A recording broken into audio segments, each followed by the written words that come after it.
ಮತ್ತು 55 ಕಡೆ ರೇಡ್ ಆಗುತ್ತೆ. ಲೋಕಾಯುಕ್ತ 100ಕ್ಕೂ ಹೆಚ್ಚು ಅಧಿಕಾರಿಗಳು ರೇಡ್ ಮಾಡ್ತಾರೆ. ಆದಾಯಕ್ಕೂ ಮೀರಿ ಆಸ್ತಿ ಗಳಿಸಿದ ಭ್ರಷ್ಟರು ಇಂದು ಬೆಳ್ಳಂಬೆಳಗ್ಗೆ ಮಳೆಯಲ್ಲೂ ಬೆವರುವಂತಾಗಿದೆ. ರಾಜ್ಯದ 55 ಕಡೆ 100ಕ್ಕೂ ಅಧಿಕ ಲೋಕಾಯುಕ್ತ ಅಧಿಕಾರಿಗಳು ಫೀಲ್ಡ್ಗಿಳಿದು 12 ಭ್ರಷ್ಟಾಚಾರನ ಬೇಟೆಯಾಡಿದ್ದಾರೆ. ನೋಡ್ರಿ ದುಡ್ಡು, ನೋಡಿ ದುಡ್ಡು ನೋಡಿ ಎಷ್ಟಿದೆ, ಹಂಗೆ ಎಣಿಸ್ಬಿಡಿ. ಅಲ್ಲಿಂದಲೇ ಆ ಒಂದು ಕಟ್ಟಿದೆಯಲ್ಲ ಅದು 50,000. ಅಬಾ ಜ್ಯುವೆಲ್ಲರಿ ಶಾಪ್, ಫುಲ್ ಜ್ಯುವೆಲ್ರಿ.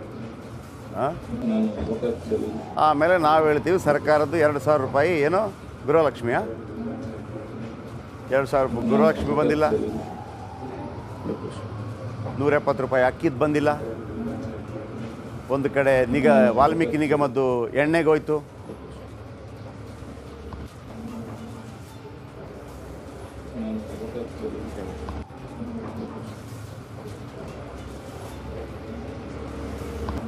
ನೋಡಿ ಇಷ್ಟೆಲ್ಲ ಆಗತ್ತಲ್ಲ. ಇಲ್ಲೊಂದು ಟರ್ನಿಂಗ್ ಪಾಯಿಂಟ್ ಇದೆ ನೋಡಿ. ನಾವು ಒಮ್ಮೊಮ್ಮೆ ಹೇಳ್ತೀವಿ ಏನು ಹೇಳ್ತೀವಿ, ರೇ ಅವನು ಭ್ರಷ್ಟಾಚಾರ ಮಾಡಿದ್ದಾನೆ, ಅವ್ರ ಮನೆಯವ್ರಿಗೆ ಯಾಕೆ ಟೀಕೆ ಮಾಡ್ತೀರಿ ಅಂತ ಅಲ್ವಾ? ಕರೆಕ್ಟು. ಪವಿತ್ರ ಗೌಡ ತಪ್ಪು ಮಾಡಿದ್ದಾಳೆ, ಪವಿತ್ರ ಗೌಡ ತಮ್ಮನಿಗೆ ಯಾಕೆ ಹಿಂಗೆ ಹೇಳ್ತೀರಿ ಅಂತ. ಈಗ ಇಲ್ಲೂ ಹಂಗೆ ಹೇಳ್ತೀರ. ಹಂಗೆ ಒಂದು ಚಾನ್ಸ್ ಇದೆ, ಹೇಳ್ತೀನಿ ಕೇಳಿ. ಅಖ್ತರ್ ಅನ್ನುವಂಥ ಅಧಿಕಾರಿ ಇದ್ದಾರೆ. ಅಖ್ತರ್ ಅಲಿ ಮನೆಗೆ ರೇಡ್ ಆಗುತ್ತೆ. ಈಗ ನಿಮಗೆ ರೇಡ್ ಆದಾಗ, ಲೋಕಾಯುಕ್ತ ರೇಡ್ ಆಗಲಿ, ಮತ್ತೊಂದು ರೇಡ್ ಆಗಲಿ, ಮಣ್ಣು ಮಸಿ ಯಾವುದೇ ರೇಡ್ ಆದಾಗ ನಿಮ್ಗೆ ಹೆಂಗೆ ಅಂತಂದರೆ ಸಡನ್ ಒಳಗೆ ಬರ್ತಾರೆ ಒಂದು 10 ಜನ. ಪಡಕ್ ಗೊತ್ತಾಗಲ್ಲ ನಮಗೆ. ಜನ ಅಂದರೆ ಯಾರು ಅಂತ ಕೇಳೋಂಗಿಲ್ಲ, ಕೂತ್ಕೊಳ್ಳಿ ಅಂತಾರೆ ಅಷ್ಟೇ. ನಮ್ಮ ಮನೆಗೆ ಬಂದು ನಮ್ಮ ಮೇಲೆ ಆವಾಜ್ ಹಾಕಿ ಕೂರಿಸ್ತಾರೆ. ಎಲ್ಲ ಮೊಬೈಲ್ ಕೊಡಿ ಅಂತಾರೆ. ತುಂಬ ಸೀರಿಯಸ್ ಇದ್ದರೆ ಎಲ್ಲರನ್ನು ಕರ್ಕೊಂಬಂದು ಒಂದು ರೂಮಲ್ಲಿ ಕೂರಿಸ್ತಾರೆ. ಇಲ್ಲೇ ಕೂತ್ಕೊಳ್ಳಿ, ಫೋನ್ ಕಟ್ ಎಲ್ಲ ಕಟ್ ಎಲ್ಲ. ಆಮೇಲೆ ಆ ಕೀ ಕೊಡಿ ಶುರು ಮಾಡ್ತಾರೆ. ಆಮೇಲೆ ನೀವು ಕೂಡ ಒಂದು ನಯ ಪೈಸೆ ನೀರನ್ನು ಕುಡಿಯಲ್ಲ, ತಿಂಡಿನೂ ತಿನ್ನಲ್ಲ, ಏನಿಲ್ಲ. ಬನ್ನಿ ಸರ್ ಕೂತ್ಕೊಳ್ಳಿ ಸರ್, ಆಮೇಲೆ ಮಾಡಿರಂತೆ ಸರ್, ನನ್ನ ಪರಿಚಯ ಇಲ್ವ ಸರ್, ಹಂಗೆಲ್ಲ ನಡೆಯಲ್ಲ ಅವ್ರ ಹತ್ರ. ಇಷ್ಟಾಗುವಾಗ ಅಲ್ಲೊಬ್ಳು ಹೆಣ್ಣು ಮಗಳು, ಈ ಅಖ್ತರ್ ಅಲಿಯ ಮಗಳು ಗೊತ್ತಾಗ್ಬಿಡ್ತು. ಹೆಂಗೆ ಗೊತ್ತಾಗ್ಬಿಡ್ತೇನೋ, ಅವಳು ಹಿಂಗೆ ಸ್ಟೈಲ್ಗಾಗಿ ಟಾಯ್ಲೆಟ್ಗೆ ಹೋಗಿ ಬರ್ತೀನಿ, ಅದು ಬಿಡ್ತಾರೆ. ಟಾಯ್ಲೆಟ್ಗೆ ಹೋಗಿ ಬರ್ತೀನಿ ಅಂತ ಹೋದ್ಲಂತೆ. ಹೋಗ್ಬಿಟ್ಟು ಅಲ್ಲಿಂದ ಕಿಟಕಿಯಿಂದಲೋ ಮತ್ತೊಂದಿಂದಲೋ ಆ ಚಿನ್ನದ ಫುಲ್ಲು ಎಲ್ಲ ಚಿನ್ನ ರೆಡಿ ಮಾಡಿಬಿಟ್ಟು ಆ ಗೋಣಿ ಕಟ್ಟಿಬಿಟ್ಟು, ಈ ಅವತ್ತು ನಿಮ್ಗೆ ಗೊತ್ತಿರ್ಬೋದು, ಮಂತ್ರಿ ಬಿಲ್ಡಿಂಗ್ ಇತ್ತಲ್ಲ, ಮಂತ್ರಿ ಬಿಲ್ಡಿಂಗಿಂದ ಒಬ್ಬ ದುಡ್ಡು ಎಸ್ದಿದ್ದ ಗೊತ್ತಾ ನಿಮಗೆ, ಒಬ್ಬ ಅಧಿಕಾರಿ. ಇಲ್ಲಿ ಮಲ್ಲೇಶ್ವರಂನಲ್ಲಿ ಮಂತ್ರಿ ಸ್ಕ್ವೇರ್ ಮಂತ್ರಿ ಬಿಲ್ಡಿಂಗ್ ಇದೆ, ಮಂತ್ರಿ ಗ್ರೀನ್. ಅಲ್ಲಿಂದ ಅವ ದುಡ್ಡು ಎಸ್ದಿದ್ದ. ಆ ಎಸೆದೇನಾಗಿತ್ತು, ಈ ಕರೆಂಟ್ ವೈರ್ ಇದೆಯಲ್ಲ, ಆ ವೈರ್ಗೆ ಸಿಕ್ಕಾಕೊಂಡಿತ್ತು. ಅದು ಭಾಳ ಮಜಾ ಇದೆ. ಇವಳೇನು ಮಾಡ್ತಾಳೆ, ಗಂಟು ತಗೊಂಡೋಗ್ಬಿಟ್ಟು ಟಾಯ್ಲೆಟ್ನಿಂದ ಕಿಟಕಿಯಿಂದಲೂ ಮತ್ತೊಂದು ಪಕ್ಕದ ಜಮೀನಿಗೆ ಎಸೆದು ಬಿಡ್ತಾಳೆ, ಪಕ್ಕದ ಮನೆಯವರ ಜಮೀನಿಗೆ ಎಸೆದು ಬಿಡ್ತಾಳೆ.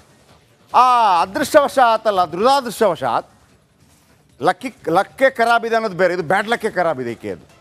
ಅದು ಸೌಂಡ್ ಮಾಡಿದೆ, ಢಣ್ ಅಂತೇಳಿ ಸೌಂಡ್ ಮಾಡಿದೆ. ಅವರೆಲ್ಲ ಓಡಿ ಬಂದಿದ್ದಾರೆ, ಏನೋ ಬಿತ್ತು ಅಂತ ಗೊತ್ತಾಗ್ಬಿಟ್ಟಿದೆ. ಸೊ ಇಂಥದ್ದೆಲ್ಲ ಘಟನಾವಳಿಗಳಾಗಿದೆ ಇವತ್ತು. ಅದರ ಬಗ್ಗೆ ಹೇಳ್ತೀನಿ. ಯಾರ ಮನೆ ಮೇಲೆಲ್ಲ ದಾಳಿ ಆಗಿದೆ, ಲೋಕಾಯುಕ್ತ ದಾಳಿ ಎಲ್ಲೆಲ್ಲಿ, ಬನ್ನಿ ಹೇಳ್ತೀನಿ.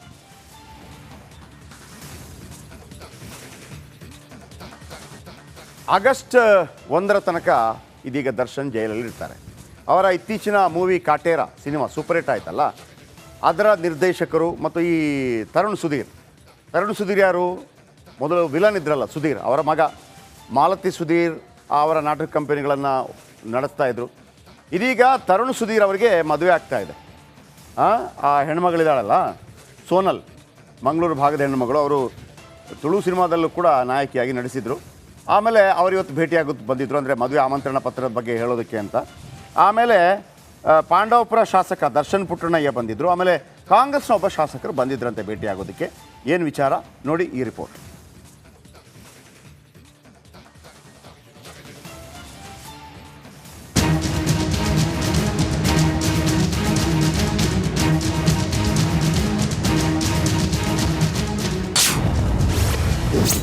ಡೆವಿಲ್ ಭೇಟಿಯಾದ ದರ್ಶನ್ ಸುಧೀರ್ ಸೋನಲ್ ಮದುವೆಗೆ ಆಹ್ವಾನ. ರೇಣುಕಾಸ್ವಾಮಿ ಕೊಲೆ ಪ್ರಕರಣವಾಗಿ ಜೈಲು ಪಾಲಾಗಿರೋ ದರ್ಶನ್ರನ್ನ ಕಾಟೇರ ಸಿನಿಮಾ ನಿರ್ದೇಶಕ ತರುಣ್ ಸುಧೀರ್ ಮತ್ತು ಪಾಂಡವಪುರ ಶಾಸಕ ದರ್ಶನ್ ಪುಟ್ಟಣ್ಣಯ್ಯ ಭೇಟಿಯಾದರು. ಜೈಲಿನ ಪ್ರತ್ಯೇಕ ಕೊಠಡಿಯಲ್ಲಿ ದರ್ಶನ್ರನ್ನ ಭೇಟಿ ಮಾಡಿದ ತರುಣ್ ಸುಧೀರ್ ಮತ್ತು ದರ್ಶನ್ ಪುಟ್ಟಣ್ಣಯ್ಯ ಯೋಗಕ್ಷೇಮ ವಿಚಾರಿಸಿದ್ವಿ. ಕೆಲಸಗಳೆಲ್ಲ ಹೇಗೆ ನಡೀತಾ ಇದೆ ಅಂತ ಕೇಳಿದ್ರು. ಊಟ ಅಡ್ಜಸ್ಟ್ ಆಗಿದೆಯಾ, ಆರೋಗ್ಯ ಹೇಗಿದೆ ಅಂತ ಅಷ್ಟೇ ಕೇಳಿದ್ವಿ. ಬೆಳಗ್ಗೆ ಸಂಜೆ ದಿನಚರಿ ಹೇಗಿದೆ ವಿಚಾರಿಸಿದ್ವಿ. ಪುಸ್ತಕಗಳನ್ನ ಓದಿ ಸಮಯ ಕಳೀತಾ ಇದ್ದಾರೆ ಅಂತ ಹೇಳಿದ್ರು. ಏನೆಲ್ಲ ಚೆನ್ನಾಗಿದ್ದೀರಾ ಏನು ಅಂತ ಕೇಳಿದೆ, ಹೆಂಗೆ ನಡೀತಾ ಇದೆ ಏನು ಅಂತ ಕೇಳಿದ್ರು. ಸೆಷನ್ ನಡೀತಾ ಇದ್ದು, ಇದೆಲ್ಲ ಚರ್ಚೆ ಏನೇನು ನಡೀತಾ ಇದೆ ಅಂತ ಕೇಳಿದ್ರು ಅಷ್ಟೇ. ಅದು ಬಿಟ್ಟರೆ ಇನ್ನೇನು ಎಲ್ಲ ಮಾಮೂಲಿ ನಾವು ಹೆಂಗಿದ್ದೀವಿ ಅವ್ರು ಹೆಂಗಿದ್ದೀವಿ ಅಂತ ಕೇಳಿದ್ರು ಅಷ್ಟೇ. ಇಲ್ಲ ಆ ಥರದ್ದೇನು ಚರ್ಚೆ ಇಲ್ಲ. ನಾವು ಇಲ್ಲಿ ಬಂದಿರೋದು ಅವರ ಸ್ನೇಹಿತರಾಗಿ ಅವರು ಯೋಗಕ್ಷೇಮ ವಿಚಾರಿಸ್ಕೊಂಡು ಹೋಗಿ ಬಂದ್ವಿ. ನಮ್ಮ ಮಾತುಗಳೆಲ್ಲ ಅಷ್ಟಕ್ಕೆ ಸೀಮಿತವಾಗಿತ್ತು. ಬೇರೆ ನಾವು ಕೇಳಿದ್ದಷ್ಟೇ ಊಟ ಚೆನ್ನಾಗಿದೆಯಾ, ಆರೋಗ್ಯವಾಗಿದ್ದೀರಾ. ಇನ್ನು ದರ್ಶನ್ ಯೋಗಕ್ಷೇಮ ವಿಚಾರಿಸಿದ ನಿರ್ದೇಶಕ ತರುಣ್ ಸುಧೀರ್ ತಮ್ಮ ಮದುವೆಗೆ ಆಶೀರ್ವಾದ ಪಡೆದುಕೊಂಡ್ರಂತೆ. ಮದುವೆಗೆ ಬನ್ನಿ ಅಂತ ಆಮಂತ್ರಣ ನೀಡಿದ್ದಾರೆ ಎನ್ನಲಾಗಿದೆ. ಇದಷ್ಟೇ ಅಲ್ಲದೆ ದರ್ಶನ್ಗೆ 2 ಪುಸ್ತಕ ನೀಡಿದೆ. ಎಂತಹ ಸಂದರ್ಭದಲ್ಲೂ ಎದೆಗುಂದಬೇಡಿ ಅಂತ ಹೇಳಿದ್ದೇನೆ ಎಂದ್ರು. ಬೇಸಿಕಲಿ ಹೇಗಿದ್ದಾರೆ ಅವ್ರ ಹೆಲ್ತು, ಅದ್ರ ಬಗ್ಗೆನೇ ಚರ್ಚೆ ಆಗಿದ್ದು. ಏನಿಲ್ಲ ಮಗನೇ, ಆರಾಮಾಗಿದ್ದೀನಿ, ಸ್ವಲ್ಪ ಜ್ವರ ಇತ್ತು, ಇವಾಗ ಬೆಟರ್ ಆಗ್ತಾ ಇದ್ದೀನಿ, ನಾನು ಏನು ತೊಂದರೆ ಇಲ್ಲ ಅನ್ನೋ ಥರನೇ ಹೇಳಿದ್ರು. ಸೊ ಅಷ್ಟೇ, ಬೇಸಿಕಲಿ ಅದ್ರ ಬಗ್ಗೆನೇ ಮಾತಾಡಿದೆ ಹೊರತು ಇನ್ನೇನು ಬೇರೆ ಆ ಥರ ಮದುವೆ ಬಗ್ಗೆ ಅದು ಅವ್ರಿಗೆ ಮುಂಚೆನೇ ಗೊತ್ತಿದ್ದು ವಿಷಯನೇ. ಸೊ ಅದು ನನ್ನ ಮನಸ್ಸಲ್ಲಿ ತೊಳಲಾಟ ಇತ್ತು. ಅವರು ಯಾವುದೇ ಕಾರಣಕ್ಕೂ ನೀನು ಡೇಟ್ ಚೇಂಜ್ ಮಾಡಬಾರ್ದು, ಏನಿದೆ ನೀನು ಆ ಡೇಟಲ್ಲೇ ಮಾಡ್ಕೋ, ನಾನು ಬರ್ತೀನಿ, ನೀನು ಆರಾಮಾಗಿರು ಅನ್ನೋ ಥರನೇ ಅವ್ರಿಗೊಂದು ನಂಬಿಕೆ ಇದೆ. ಇತ್ತ ಪವಿತ್ರ ಗೌಡ ಮಗಳು ಕೂಡ ಜೈಲಿಗೆ ಭೇಟಿ ನೀಡಿ ತಮ್ಮ ಅಮ್ಮನ ಆರೋಗ್ಯ ವಿಚಾರಿಸಿದ್ದಾಳೆ. ಒಟ್ನಲ್ಲಿ ಜೈಲಿನಲ್ಲಿ ಇರೋ ದರ್ಶನ್ ಯಾವಾಗ ಹೊರಬರ್ತೇನೆ ಅನ್ನೋ ಚಿಂತೆಯಲ್ಲಿ ಇದ್ದಾರೆ. ಈ ಮಧ್ಯೆ ಸ್ನೇಹಿತರು, ಕುಟುಂಬಸ್ಥರು ಸಹ ಜೈಲಿಗೆ ಭೇಟಿ ನೀಡಿ ಧೈರ್ಯ ತುಂಬುತ್ತಾ ಇದ್ದಾರೆ. Bureau report, republic Kannada, Bengaluru. ನೋಡಿದ್ರು ಮಳೆ ಮಳೆ ಮಳೆ ಮಳೆ ನೀರು. ಈ ನೀರು ಅನ್ನೋದು ಪಂಚಭೂತಗಳಲ್ಲಿ ಒಂದು. ಇಡೀ ಜಗತ್ತು ನಿಂತಿರೋದೇ ಪಂಚಭೂತಗಳಲ್ಲಿ. ಒಂದು ನೀರು, ಒಂದು ಭೂಮಿ, ಒಂದು ಬೆಂಕಿ, ಒಂದು ಆಕಾಶ, ಒಂದು ಗಾಳಿ. ನೋಡಿ, ನೀವೆಲ್ಲ ಈ ಪಂಚಭೂತಗಳಲ್ಲಿ ಯಾವುದು ನೋಡಿ, ಇದೆಲ್ಲವೂ ಜೀವನಕ್ಕೆ ಭಾಳ ಅತ್ಯಗತ್ಯ. ಸ್ವಲ್ಪ ಹೆಚ್ಚು ಕಡಿಮೆ ಆದರೂ ಕೂಡ ಈಗ ನೀರು ನಮಗೆ ಬೇಕೇ ಬೇಕು, ಆಯಿತಾ. ಆದರೆ ನೀರು ಬೋರ್ಗರೆದ್ರೆ ಅದನ್ನು ತಡೆಯೋರು ಯಾರು ಇಲ್ಲ. ಗಾಳಿ ನಮಗೆ ಬೇಕೇ ಬೇಕು. ಒಂದು ಸಲ ಬಿರುಗಾಳಿ ಎದ್ದುಬಿಟ್ರೆ ಅದನ್ನು ತಡೆಯೋಕ್ಕಾಗಲ್ಲ. ಬೆಂಕಿ ನಮಗೆ ಬೇಕೇ ಬೇಕು. ಒಂದು ಸಲ ಬೆಂಕಿ ಕೆನ್ನಾಲಿಗೆ ಚಾಚಿಬಿಟ್ರೆ ಅದನ್ನು ತಡೆಯೋಕ್ಕಾಗಲ್ಲ. ಹಾಗೆಯೇ ಭೂಮಿ ಒಂದು ಸಲ ಹಿಂಗೆ ಮೈ ಅಲಗಾಡಿಸ್ಬಿಟ್ರೆ ನಮಗೆ ತಡೆಯೋಕ್ಕಾಗಲ್ಲ. ಹಾಗೆಯೇ ಆಕಾಶ ನೋಡಿ, ಎಲ್ಲವೂ ಕೂಡ ಯಾವ ರೀತಿ ಇದೆ ಅಂತೇಳಿ. ಆಮೇಲೆ ನಮಗೆ ನೀರು ಖಂಡಿತವಾಗ್ಲೂ ಬೇಕೇ ಬೇಕು. ಎಲ್ಲ ಜಲಾಶಯಗಳು ಭರ್ತಿಯಾಗಿದೆ.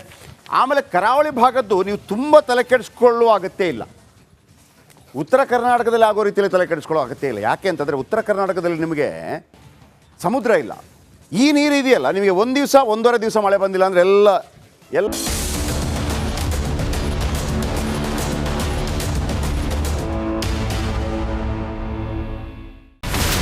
ಇಲ್ಲಿರುವಂತ ಈ ಒಂದು ಗುಡ್ಡ ಕುಸಿದ ಪರಿಣಾಮ ಯಾವ ರೀತಿಯಾಗಿತ್ತು ಅಂತಂದ್ರೆ, ಗಂಗಾವಳಿ ನದಿ ಪಕ್ಕದಲ್ಲಿರುವಂತಹ ಉಳುವರ್ ಎನ್ನುವ ಗ್ರಾಮ ಸಂಪೂರ್ಣವಾಗಿ ಇವತ್ತು ನಾಶ ಆಗಿದೆ.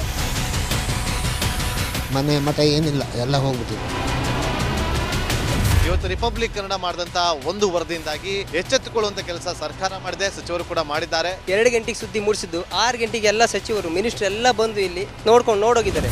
ಎಲ್ಲಾ ಜನರಿಗೂ 1,20,000 ಮತ್ತೆ ಅವರಿಗೆ ಮನೆಗೆ 5 ಲಕ್ಷ. ಈ ಸುದ್ದಿಯನ್ನ ಎಲ್ಲ ಒಂದು ಅಧಿಕಾರಿಗಳಿಗೆ ಮುಡಿಸಿದ್ದಕ್ಕಾಗಿ ರಿಪಬ್ಲಿಕ್ ಕನ್ನಡ ಟಿವಿಗೆ ಧನ್ಯವಾದ ಹೇಳಿ ಇಷ್ಟಪಡ್ತೇವೆ. ಮನೆಯೂ ಕೊಡ್ತೇವೆ, ಮಕ್ಕಳ ಶಿಕ್ಷಣಕ್ಕೆ ತೊಂದರೆ ಆಗದೆ ಇದ್ದಂಗೆ ಹೆಲ್ಪ್ ಮಾಡ್ತೇವೆ. 1,20,000 ಮನೆ ಯಾರ್ದ್ರ ಡ್ಯಾಮೇಜ್ ಆಗಿದೆ ಅದನ್ನ ಕೊಡ್ತೀವಿ ಅಂತ ಒಪ್ಕೊಂಡಿದ್ದಾರೆ. ನಮ್ಮ ಕಷ್ಟಕ್ಕೆ ನೀವು ರಿಪಬ್ಲಿಕ್ ಕನ್ನಡದವರಾದಂತ ನೀವು ನೆರವಾಗಿರ್ತಾರೆ, ನಾವು ನಂಬಿದ್ದೇವೆ. ಅವರಿಗೆ ಸೂರನ್ನ ಕಲ್ಪಿಸಿ ಕೊಡೋವರೆಗೂ ಕೂಡ ರಿಪಬ್ಲಿಕ್ ಕನ್ನಡ ಅವರಿಗೆ ಧ್ವನಿಯಾಗಿ ನಿಲ್ಲುವಂತ ಕೆಲಸವನ್ನ ಮಾಡುತ್ತೆ.